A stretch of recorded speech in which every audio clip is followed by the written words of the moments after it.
Trhový výhľad 34. kalendárny týždeň. 33. kalendárny týždeň sa niesol v znamení makroekonomického pokoja, za ktorým sa však skrývali významné signály. Kľúčové úrokové sadzby zostali nezmenené a centrálne banky neprijali žiadne nové rozhodnutia, no do popredia sa dostali jemné posuny v globálnom finančnom usporiadaní. V USA ostával trh práce robustný, no dôvera spotrebiteľov zaostala za očakávaniami, čo naznačuje rastúci rozpor medzi reálnou kúpyschopnosťou a vnímaním inflácie.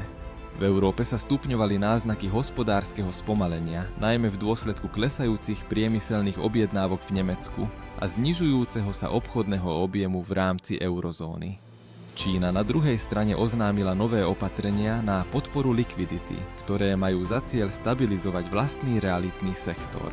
Tieto globálne vývoje nespôsobili na kryptotrhoch náhle cenové výkyvy, ale vytvorili technicky dobre využiteľnú bočnú štruktúru. V tomto prostredí sa objavili cielené vstupné signály, najmä v segmente stredne veľkých altcoinov. Naše systémy z toho dokázali vygenerovať technický výnos vo výške 9%, no ešte dôležitejšia než samotný výsledok bola kvalita trhovej štruktúry. Rytmická, predvídateľná a bez vonkajších otrasov. Pohľad na nový obchodný týždeň ukazuje kompaktný, ale potenciálne impulzívny súbor údajov. V pondelok 19. augusta je na programe rozhodnutie o referenčnej úrokovej sadzbe v Číne. Potenciálny stimul pre rizikový apetít na ázijských kapitálových trhoch. V útorok nasleduje nemecký index ZEV a zápisnica z posledného zasadnutia Americkej centrálnej banky. Obe zverejnenia sú vnímané ako trhom hýbajúce. Nie kvôli samotnému obsahu, ale kvôli možným výkladom ohľadom budúcej menovej politiky. Streda prinesie britský index spotrebiteľských cien, kľúčový údaj pre celkový obraz ekonomickej klímy v Európe. Vo štvrtok nasleduje PMI eurozóny, dôveryhodný včasný ukazovateľ ekonomických trendov.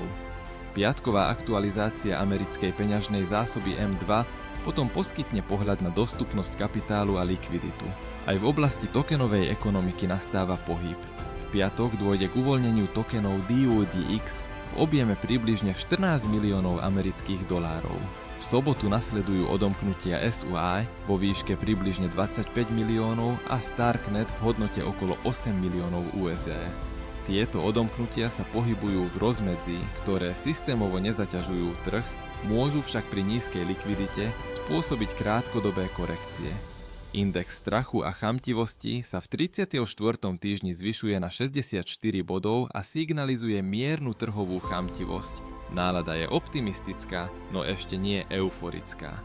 V porovnaní s predchádzajúcim týždňom 58 bodov pozorujeme stabilný posun k vyššej ochote podstupovať riziko. Dominancia Bitcoinu aktuálne predstavuje 50,104%, s týždenným minimum na úrovni 50,6.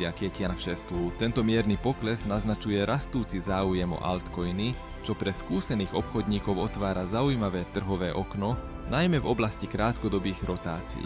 Naše algoritmy sú v súčasnej fáze trhu nastavené na stredné riziko. To znamená, že povolujeme ako proticyklické, tak aj trendové stratégie, ak to kvalita signálov umožňuje. Až 100% dostupného portfólia môže byť pritom v prípade vhodného signálu presunuté do aktívnych pozícií.